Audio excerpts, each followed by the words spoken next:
as a graduate of the fellowship, when I reflect on my time and my decision to stay around and to even be further involved in training now as the director of training, a couple things stand out and come to mind.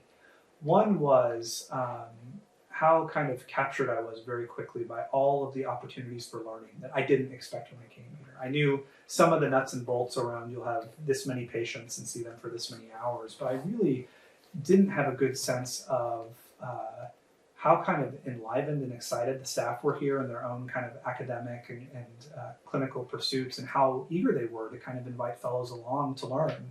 And so really, I was struck by how alive the place felt in terms of thinking deeply and thinking with one another and learning, and also a very generous willingness to go out into the world and to try to share something about what we learn here. I think, institutions are always kind of under threat of becoming insular and inwardly focused only, and we certainly think very deeply and carefully about the work that we do here. But we also, I think, have a really wonderful balance of being involved in the broader psychiatric and psychological field and the psychoanalytic field, which I think is marked kind of wonderfully by our recent acceptance as a member program into APSA.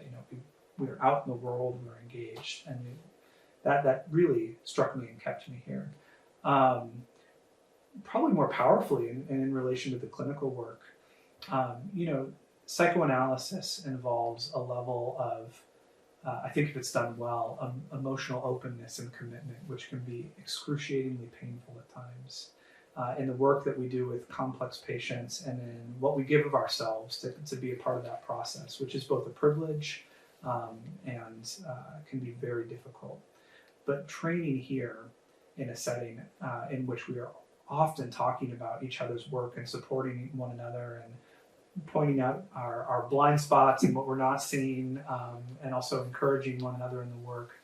I was overcome by the fact that this was a place where I could have a broken heart in relation to the work that I was doing and the pain that comes with some of the work that we do, and to know that that was okay, tolerated, and held, and a part of the discourse with the staff. All the sorts of feelings that come up in relation to this deep of work that we do with people who are really trying to take ownership of their lives through their treatment here. So that for me was an experience where, as a fellow, I thought, I can't work anywhere else. I really have to stay here and do this work. It is for me. I will say, as a graduate of this program as well, that my initial interest, I think the thing that before I came here interested me in psychoanalysis was more of an intellectual interest and a wish to translate that intellectual interest into something that was practically helpful for people. And when I came, Riggs was the third of something like 13 interviews that I had set up, and I saw a case conference. And just the amount of thoughtfulness that could happen in a 2-hour period of time, thinking about one person. And I knew this was what I wanted to do. And I went home and I canceled all my other interviews. And fortunately, I actually was able to get a spot here. And I had promised my wife I was going to do just the 2 years. But it took me no time at all to realize that this was really the kind of work that I wanted to do. And some of the things,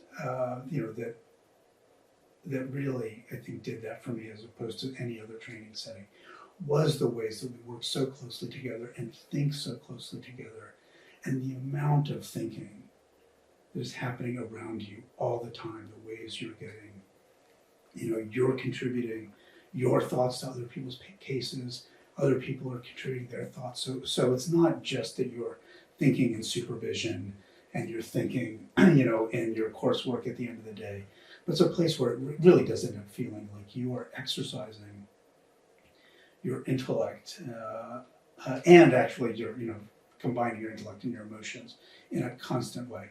And there are ways that's also could be challenging. I can say for myself that I learned, I think there was a reason that I had chosen a profession that put me in a quiet room with one other person. And it was, there was work I had to do, I think, around developing comfort with my work being so seen.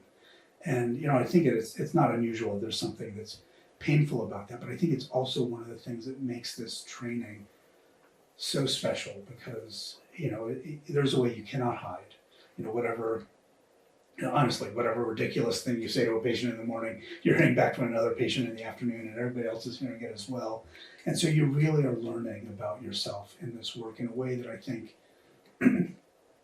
doesn't happen as easily in a more traditional analytic setting.